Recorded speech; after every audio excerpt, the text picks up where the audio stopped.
unfair following a deadly attack on 3 schools by suspected bandits in the early hours of today.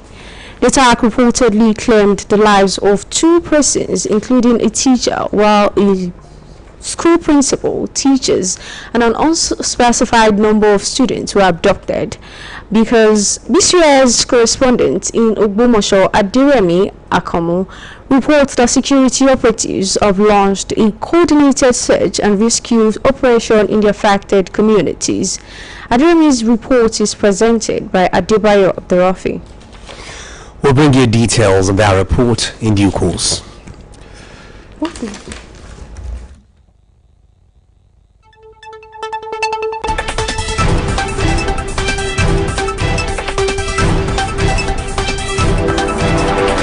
The Oyo State Police Command says it has commenced a massive manhunt and rescue operation following the abduction of pupils, students and staff members during coordinated attacks on schools in Orire local government area of Oyo State. The police command also appealed to residents to remain calm, vigilant and supportive by providing useful information that could aid ongoing rescue and investigation efforts.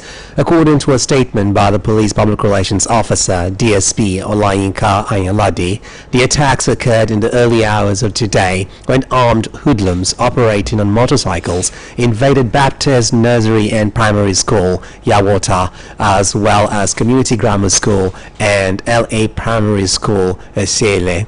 The police command, however, clarified that no pupil or student has been confirmed killed in the incident as of the time of filing the report.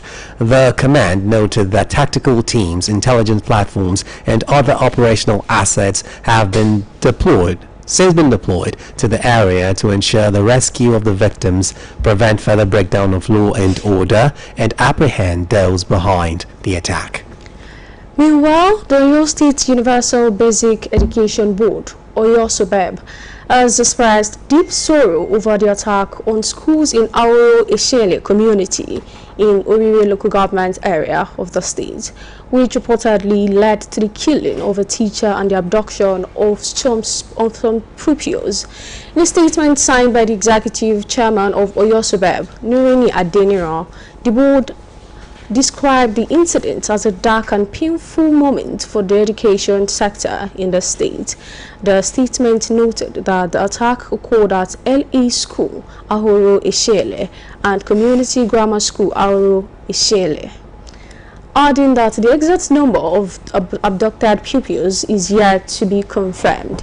OLUYOLE assured parents and stakeholders that the safety of pupils remain a top priority, stressing that security operatives under the coordination of the Commissioner of Police are fully on top of the situation.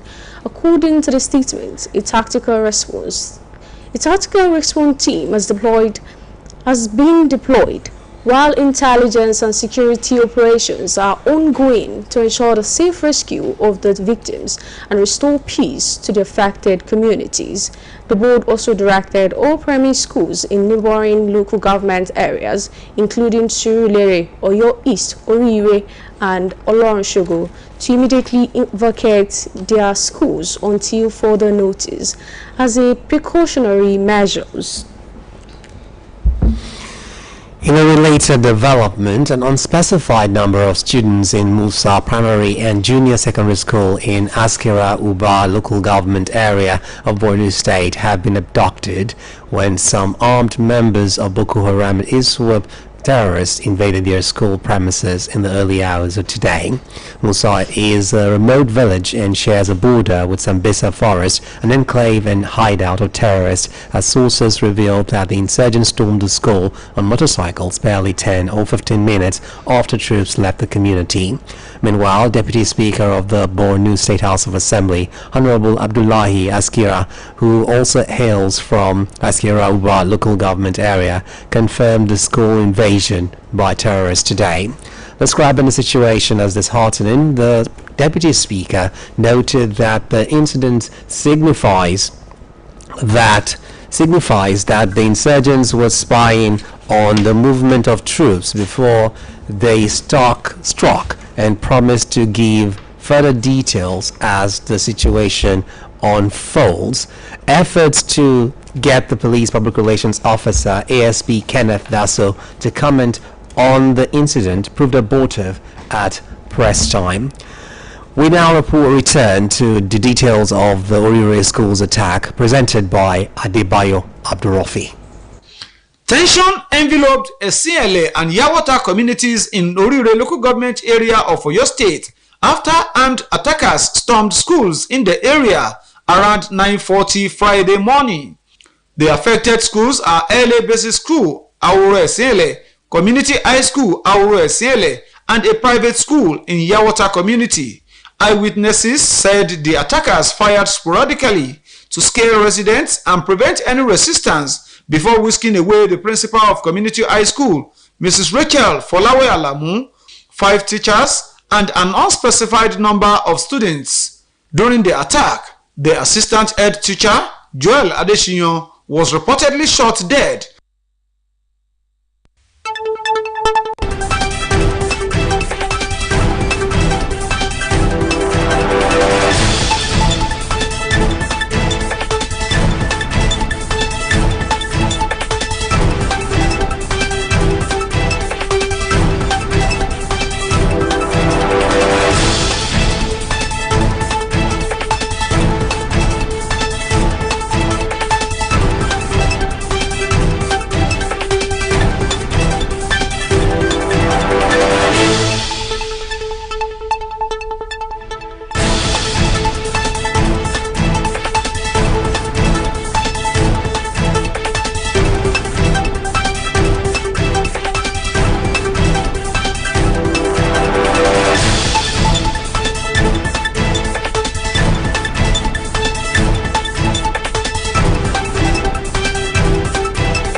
Tension enveloped Esiele and Yawata communities in Oluyole local government area of Oyo State after armed attackers stormed schools in the area around 9:40 Friday morning.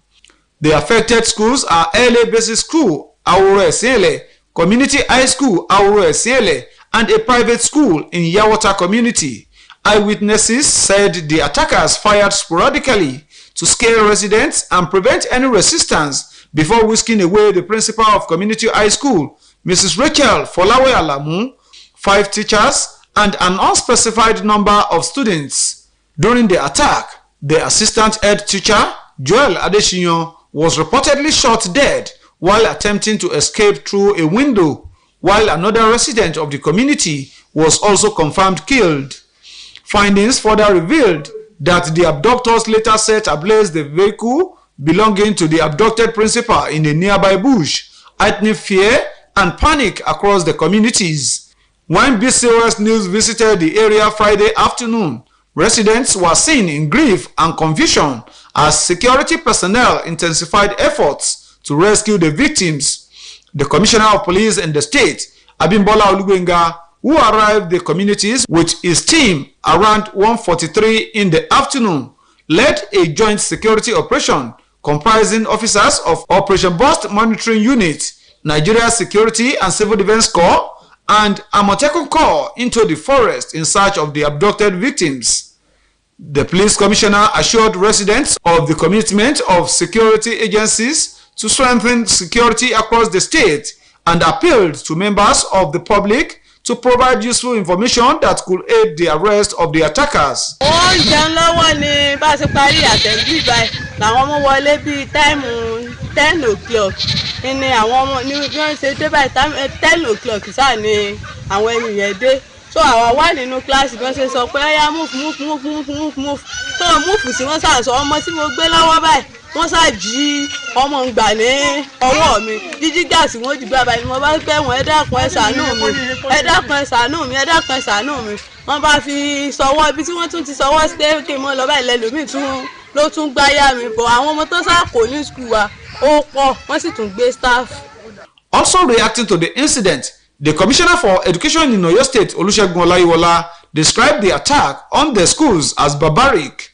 He said government and security agencies were intensifying efforts to secure the safe release of all abducted victims. Secondary school wa kan ní abúlé tó wà nísàlẹ̀ mi. Principal school yẹn wọ́n gbé lọ. Deputy head teacher primary school yẹn ò ní wọ́n pa. So wọ́n ní bí wọ́n ṣe tàbọn ní gbogbo àwọn school sá lọ.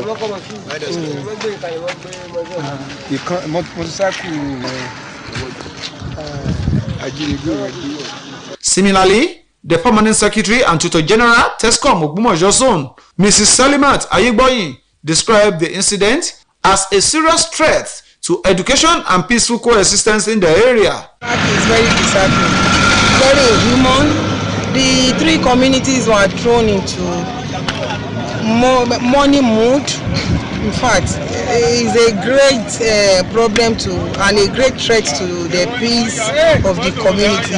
You can see that since morning, nobody has been able to sit. The moment we have at the office, we have to move out. So the community, we can all see that the communities are very peaceful, very loving, but every place is thrown into chaos. So it is a great threat to human existence. As at the time of filing this report, security operatives were continuing coordinated search and rescue operations in the forest to secure the release of the abducted victims unarmed. Meanwhile, the Minister of Solid Minerals Development, Dele Alake, has disclosed that foreign nationals apprehended for illegal mining activities and suspected to be linked to terrorism have been handed over to the Office of the National Security Advisor, NSA, for further investigation. Alake made a disclosure today while fielding questions from newsmen at an event in Abuja on claims by some U.S. lawmakers linking illegal Chinese mining to terrorism funding in Nigeria. Though it did not specify the number of foreign nationals handed over to the office of the NSA, Alake further disclosed that over 327 persons, including foreign nationals, have been apprehended for illegal mining. He noted that of the apprehended persons, about 142 of them face prosecution and about 3,000 mining licenses revoked. The minister asserted that given the victories in the solid minerals sector as well as other sectors in the country, President Tinubu's reforms will overcome decades of corruption and weak institutions in Nigeria. A federal high court in Abuja has fined the plaintiff, John Mary Jideobi, 1 million naira for delaying a case seeking to prevent former President Goodluck Jonathan from contesting the 2027 presidential election. Justice Peter Lifu blamed both the plaintiff and his lawyer Ndubuisi Upai for failing to diligently prosecute the matter. The judge ordered that the 1 million naira fine be paid to Jonathan and described the repeated delays by the plaintiff and his lawyer as unacceptable. A suit filed by lawyer John Mary Jideobi seeking to stop former President Goodluck Jonathan from contesting the 2027 presidential election has suffered another setback for the second time at the Federal High Court in Abuja. The Attorney General of the Federation and Minister of Justice, who was the third defendant, informed the court that he had not been properly served with the originating summons and therefore could not respond or file any processes. Faced with these issues, Justice Lifu adjourned the case, stating that it was in the interest of justice and fair hearing to ensure proper service is effected on all parties. The judge subsequently fixed the 18th of May for definite hearing and directed the plaintiff to ensure all necessary documents are properly served on the relevant defendants. This broadcast of Newscope comes to you from the Broadcasting Corporation of Oyo State, Ibadan. President Bola Tinubu has declared that individuals who fail to pay taxes to constituted authorities cannot truly be regarded as citizens, stressing the importance of taxation in national development. President Tinubu made the remarks today while speaking at the African CEO Forum in Rwanda. According to this borrowing, we should be circumspect about this issue of loan. And a good dose of education and purpose must be put forward before Nigerians, so that we don't derail both the citizen and then the government. Now, as I've always stressed at different fora, loan is not a calamity. Loan is not something that makes you a debtor, per se, in quotes. You are a debtor. But when you talk in terms of Nigerian usage of the word debtor, people see you as insolvent. That is not the situation. As a matter of fact, if you keep on getting more loans, it means you are credit worthy. If you are not, nobody will give his money to somebody who has defaulted or is defaulting. Also speaking, public affairs analyst Bright Richard said although he once believed borrowing was not harmful, recent developments have made him reconsider his position, likening the situation to a child playing with fire. He lamented that more than 60 trillion naira had reportedly been borrowed by the present administration since inception, with little visible impact on the nation's economy. The analyst questioned the utilization of the borrowed funds, stressing the need for greater transparency and accountability in public spending. Richard, however, commended the governor of Oyo State, Engineer Seyi Makinde, for what he described as the effective deployment of borrowed funds towards infrastructural development and economic growth in the state. When it comes to loan, it depends on who is borrowing.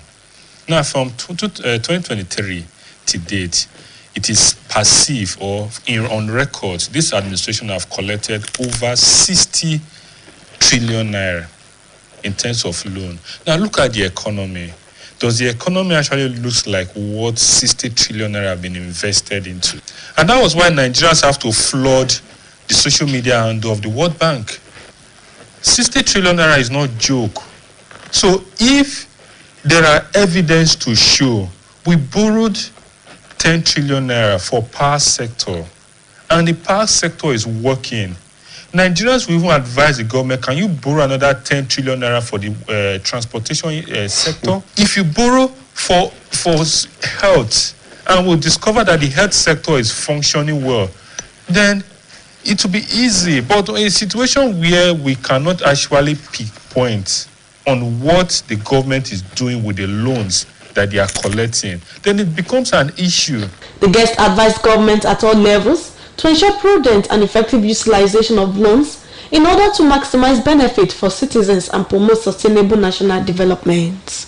Olamide Owolabi, BCOS News.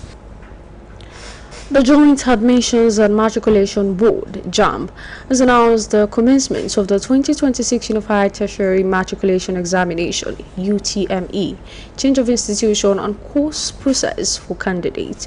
The board disclosed this in a notice issued today by its spokesperson, Dr. Fabian Benjamin, on X, advising applicants to visit any accredited CBT center to effect the changes.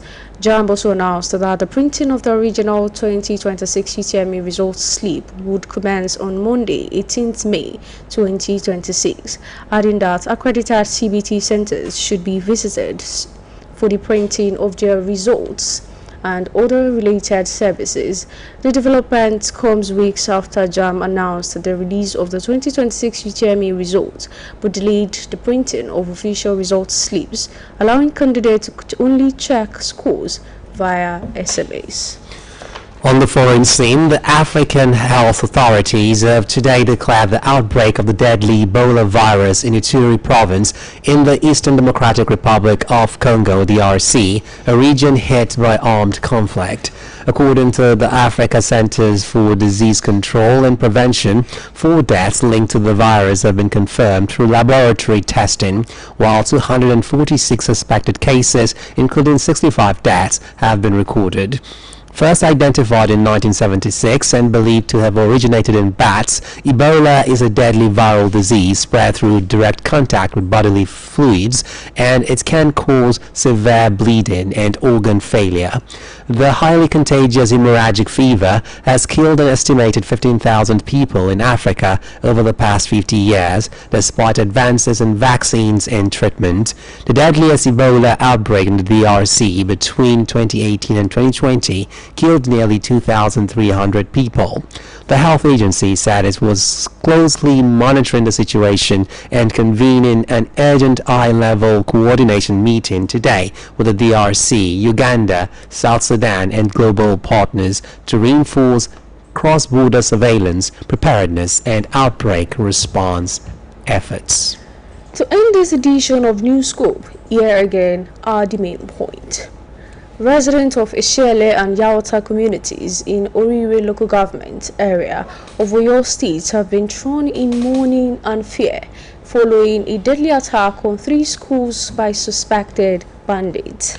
The Minister of Solid Minerals Development, Dele Alake, has disclosed that foreign nationals apprehended for illegal mining activities and suspected to be linked to terrorism have been handed over to the Office of the National Security Advisor, NSA, for further investigation. President Bola Tinubu has declared that individuals who fail to pay taxes to constituted authorities cannot truly be regarded as citizens, stressing the importance of taxation in national development. On the foreign scene, the African health authorities have today declared the outbreak of the deadly Ebola virus in Ituri province in the Eastern Democratic Republic of Congo, DRC, a region hit by armed conflict. That's all from Newscope Desk for now. It was packaged by Ajadoyin Olojade and delivered by Idowu Shekuni and Barakat Adekunle. Thanks for listening, and do not forget to tune in for the Yoruba version at 8 p.m. Good evening.